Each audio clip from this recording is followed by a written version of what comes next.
చరవాణి అంతర్జాలం లేని రోజుల్లో సమాచారాన్ని చేరవేసే సాధనంగా ప్రజలకు ఉపయోగపడిన టెలిగ్రామ్ ఇక చరిత్రలో నిలవనుంది.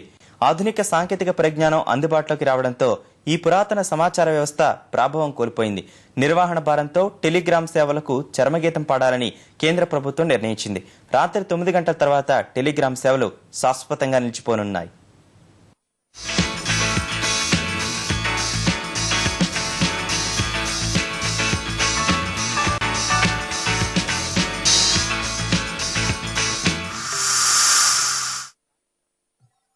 దూరవాణి సేవలకు ముందు సమాచారాన్ని చేరవేసేందుకు ఏర్పడిన వ్యవస్థ టెలిగ్రామ్.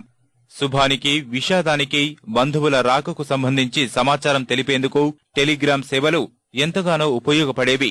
ఒకప్పుడు టెలిగ్రామ్ వచ్చిందంటే ఏదో ముఖ్య సమాచారం అయి ఉంటుందని భావించేవారు. ఈస్ట్ ఇండియా కంపెనీ తమ వ్యాపార కార్యకలాపాల కోసం టెలిగ్రామ్ వ్యవస్థను అభివృద్ధి చేసింది.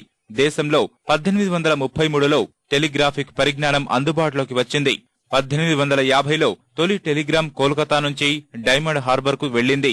1885లో టెలిగ్రాఫిక్ చట్టం అమలులోకి రాగా తొలి నుంచి తపాలా వ్యవస్థలో భాగంగా ఉన్న టెలిగ్రామ్ ను 1990లో బిఎస్ఎన్ఎల్ కిందకు తీసుకొచ్చారు. దాదాపు 160 ఏళ్ల పాటు దేశ ప్రజలకు టెలిగ్రామ్ తన సేవలను అందించింది. అయితే దూరవాణి సేవలతో దాని ప్రాధాన్యం తగ్గుతూ వచ్చింది.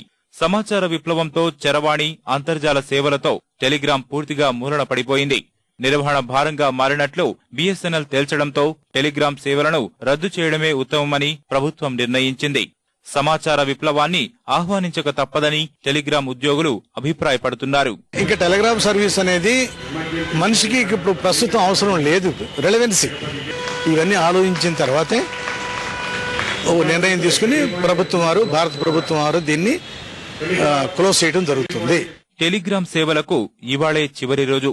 ఈ ఉదయం 8 గంటలకు టెలిగ్రామ్ సేవలు ప్రారంభమై రాత్రి 9 గంటలకు శాశ్వతంగా ముగుస్తాయి.